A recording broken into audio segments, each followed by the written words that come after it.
By this point, Korean nationalists were thinking, the world doesn't hear us.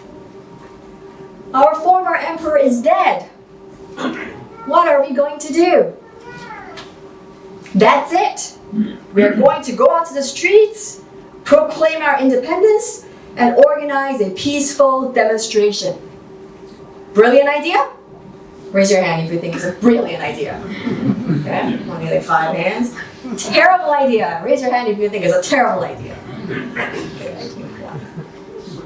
When one Canadian doctor at the Severance Hospital was told about the nationwide protest against Japan, he thought this was a really terrible idea.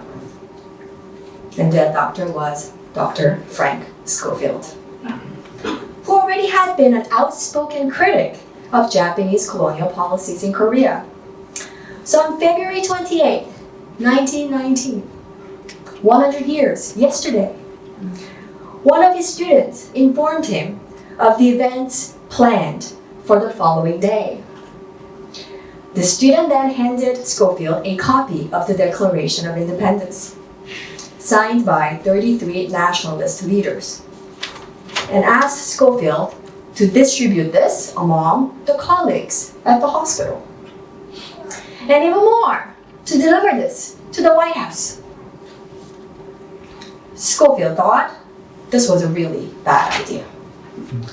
Surely a peaceful protest will not put an end to Japan's colonial rule.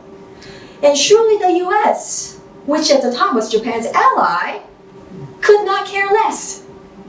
In his own words, Schofield said he tried his best to persuade the student the folly of the whole plan. No one would listen. Nothing will change. It'll even make things worse. But the student's reply really surprised him. This was the student's reply. You are an Englishman, so you think like an imperialist. But we trust you. We trust you. These words changed everything for Schofield. So despite his fears, Schofield agreed to help because of that trust. He was given the task of documenting the events with his camera. The next day, March 1st, 1919, 100 years ago today, over 3,000 copies of the Declaration were distributed. By 2 p.m., over 5,000 people had gathered at the Pagoda Park in central Seoul to hear the proclamation of the Declaration. Excerpts. We hereby declare that Korea is an independent state and that Koreans are a self-governing people. We proclaim it to the nations of the world in affirmation of the principle of the equality of all nations. And we proclaim it to our posterity, preserving in perpetuity the right of national survival. We make this declaration on the strength of 5,000 years of history as an expression of the devotion and loyalty of 20 million people. For the first time in several thousand years, we have suffered the agony of alien suppression for a decade, becoming a victim of the policies of aggression and coercion. We do not intend to accuse Japan of infidelity for its violation of various solemn treaty obligations since the Treaty of Amity of 1876. Japan's scholars and officials, indulging in a conqueror's exuberance, have denigrated the accomplishments of our ancestors and treated our civilized people like barbarians. Despite their disregard for the ancient origins of our society and the brilliant spirit of our people, we shall not blame Japan. We must first blame ourselves before finding faults in others. We have a reason now. Conscience is on our side, and truth guides our way. The spirits of thousands of generations of our ancestors protect us. The rising tide of world consciousness shall assist us. Once started, we shall surely succeed. With this hope, we march forward. Schofield took pictures of the scenes at the Pagoda Park.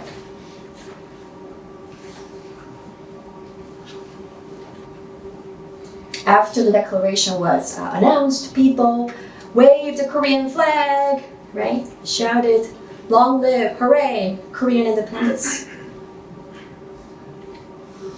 Schofield also took pictures of Japanese soldiers stationed outside the park, and in fact, throughout Seoul. Taken by surprise, the Japanese police and troops reacted with violence. By the end of the day, 134 people were arrested, including 29 leaders who signed the declaration. But it sparked the beginning of nationwide demonstrations. Millions of Koreans who paraded the streets all over Korea, they shouted, "Long live Korean independence," in the streets of Seoul, also in the streets of Pyongyang. This was the most massive demonstration of nationalism in the modern history of Korea. And before the Japanese finally suppressed the movement, 12 months later, approximately 2 million Koreans had participated in the more than 1,500 demonstrations. A lot of houses were destroyed, churches, school buildings, all destroyed by fire. And approximately 46,000 people were arrested, of whom some 10,000 were tried and convicted. About 7,000 people were killed. Many were wounded. See, many injured Koreans came to the hospital, the Severance Hospital. So Canadian doctors like Schofield were able to witness the results of torture and imprisonment. And they took pictures too. Schofield opened his home to Koreans punished by flogging and visited many of them in prison or in their homes to provide treatment. And Schofield continued to photograph the atrocities committed by the Japanese police and soldiers. Sorry, this is before lunch, but in the village of Cheonli and Sucheonli, Japanese police pushed everyone into a church building, locked it, and then burned it to the ground. Right? They shot to death everyone who was trying to escape. Schofield heard the news. He went and he took pictures of what remained. So how did Canada respond to all this? The initial reaction? This was a trouble looked for. They looked for this trouble. Thousands arrested for demonstration on March 1st. Trouble looked for. But Canadian missionaries in Korea, other missionaries, two Christian missionaries in Korea, felt the urge to expose the brutality of the Japanese administration to the Western world. They couldn't stay quiet. Although the Canadian, the British, and the American governments were not interested in getting involved, citing political neutrality, the missionaries in Korea proclaimed that there can be no neutrality to brutality. This was their slogan.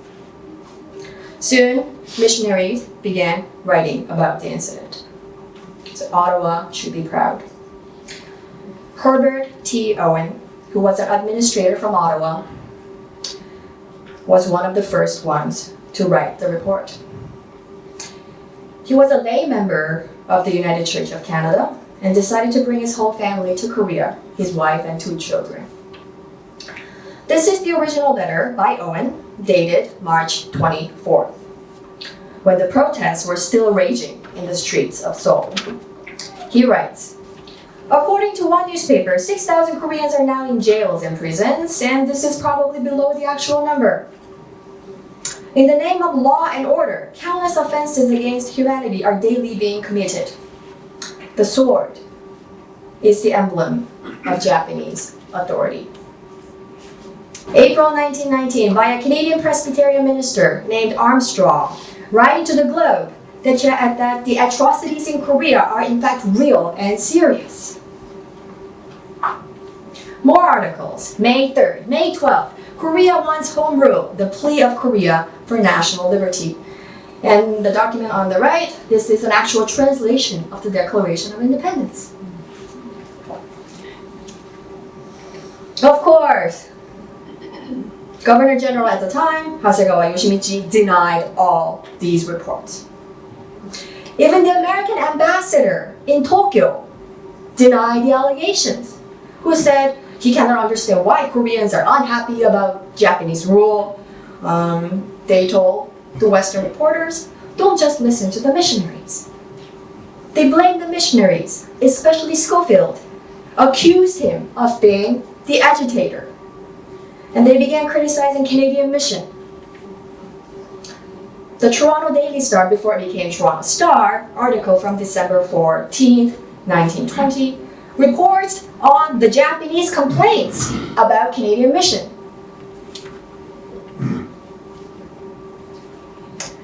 And how Koreans used hospital cellar, so hospital, the Severance Hospital, for their anti-Japanese activities, which the hospital authority denied.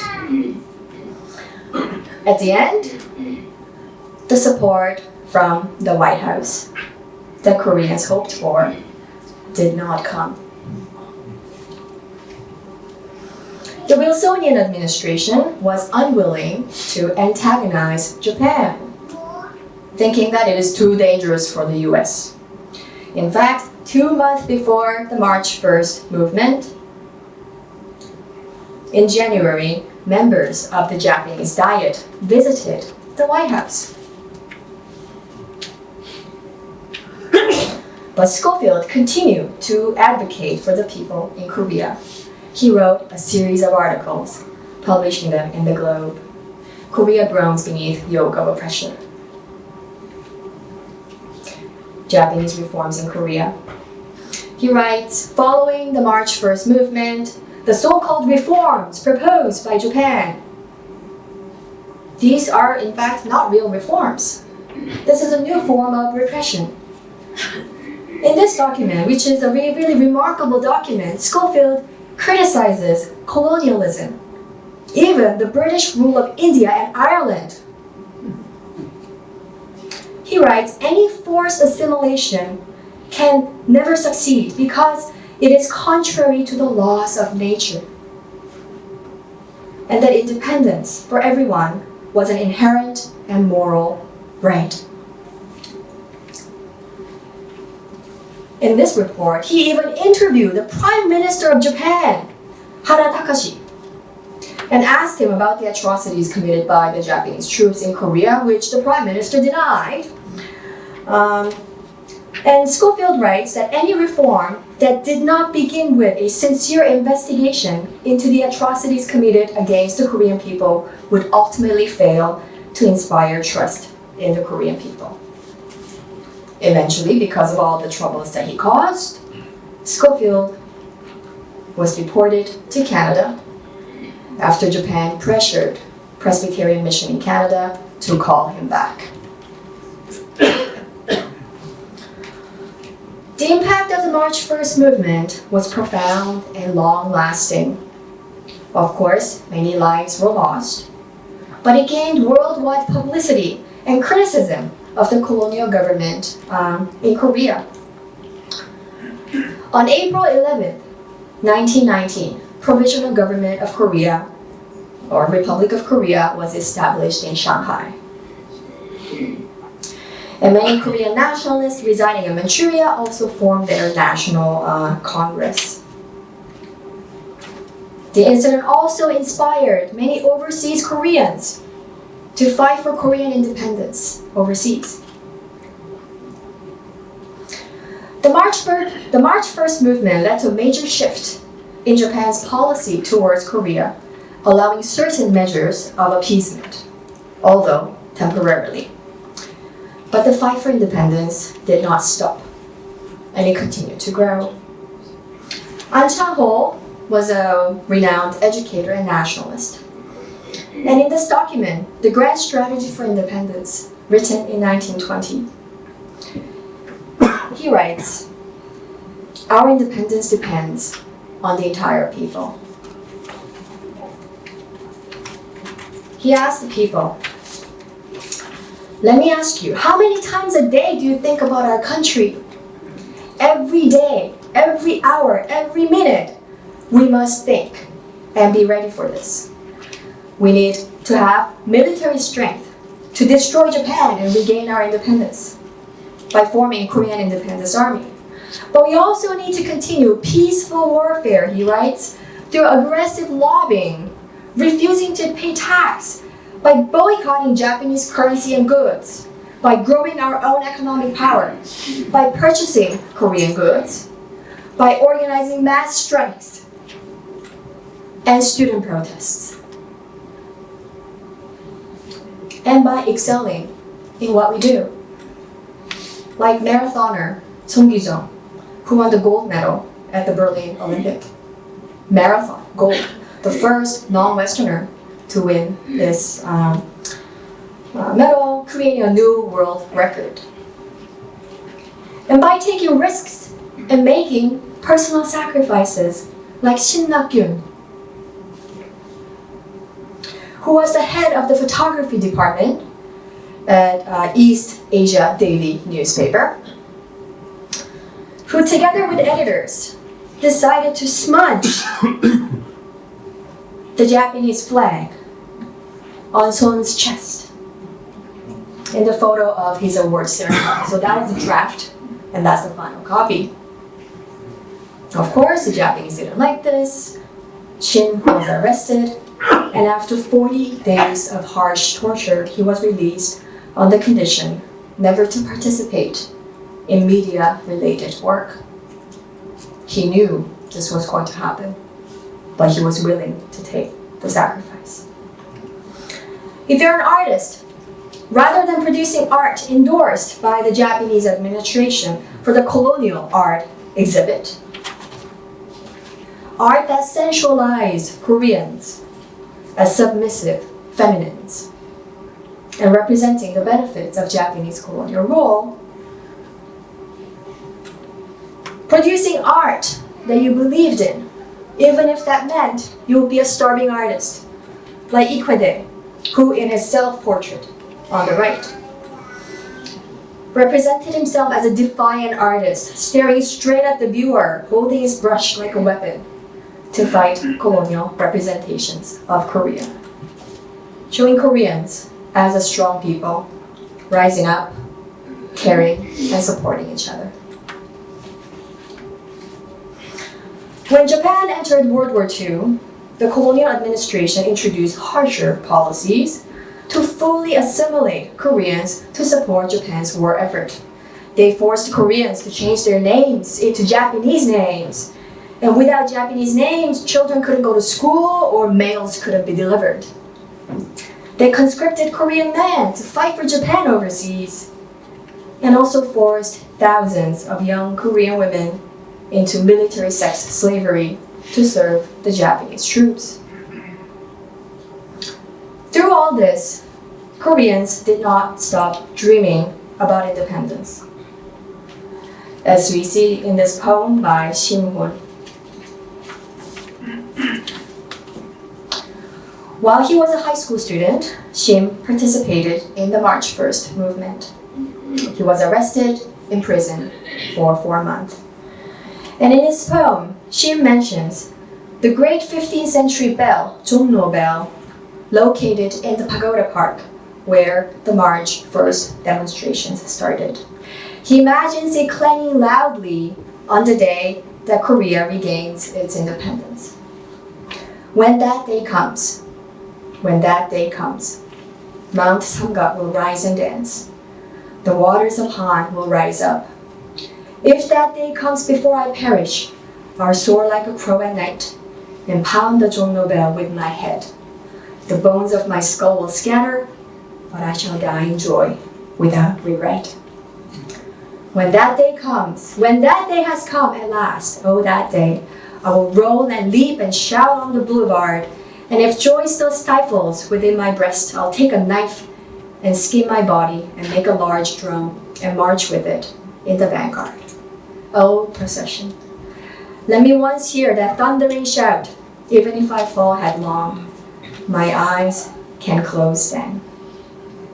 Shim died in 1937, 8 years before Korea's Liberation Day. But that day eventually came on August 15, 1945, with Japan's defeat in World War II. And this was what the streets of Seoul looked like on that day. See, on that day, many in Canada rejoiced with Koreans. All the missionaries whose stories we heard today, who advocated for Korean independence, were thrilled to see that day come. Among them was Dr. Schofield, who returned to Korea after the Korean War and once again taught Korean students at the university. He was honored as the 34th Leader of Independence and was awarded the Republic of Korea National Medal of Foundation in 1968. He died in Korea in 1970, and his funeral was aired on TV, and he became the first foreigner to be buried in the National Cemetery. And the village of Jeamli remembers Schofield and what he did. There's a statue of young Schofield photographing the evidence of Japanese atrocities.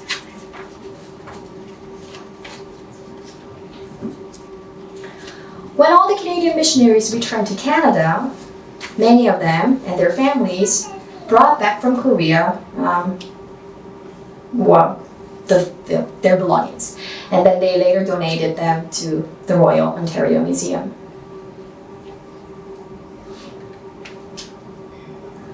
Our collection includes paintings donated by the family of James Gale, who helped advance Korean language education. So that's another painting donated by Gale. He loved paintings.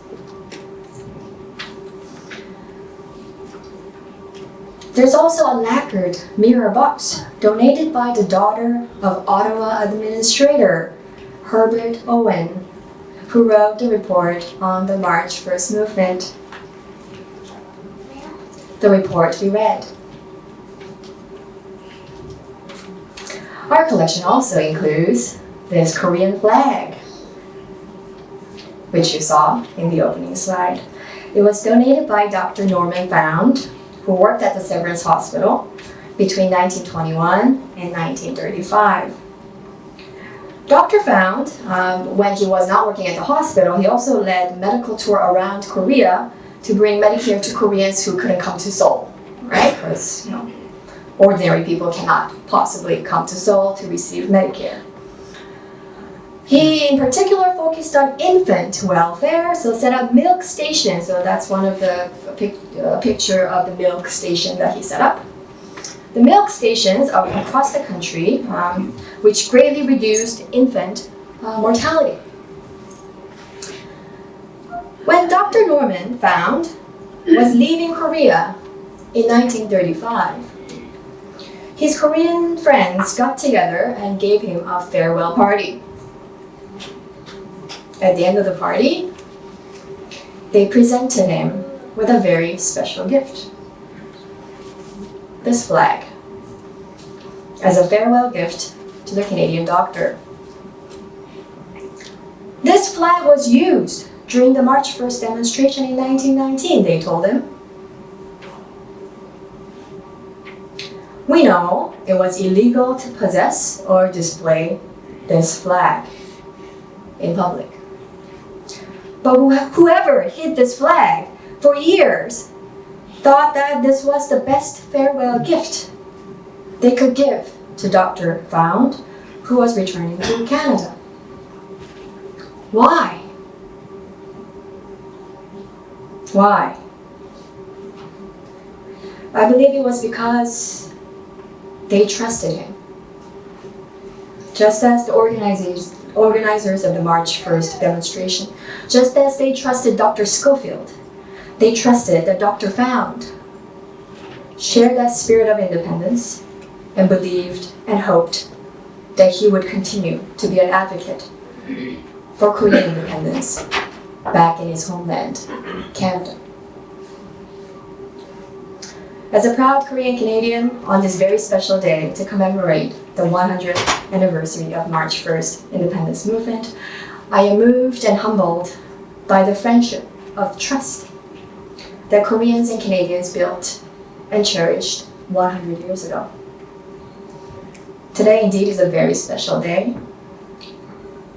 Both Koreans and Canadians waved this flag together. They were together in the spirit of independence. Thank you very much.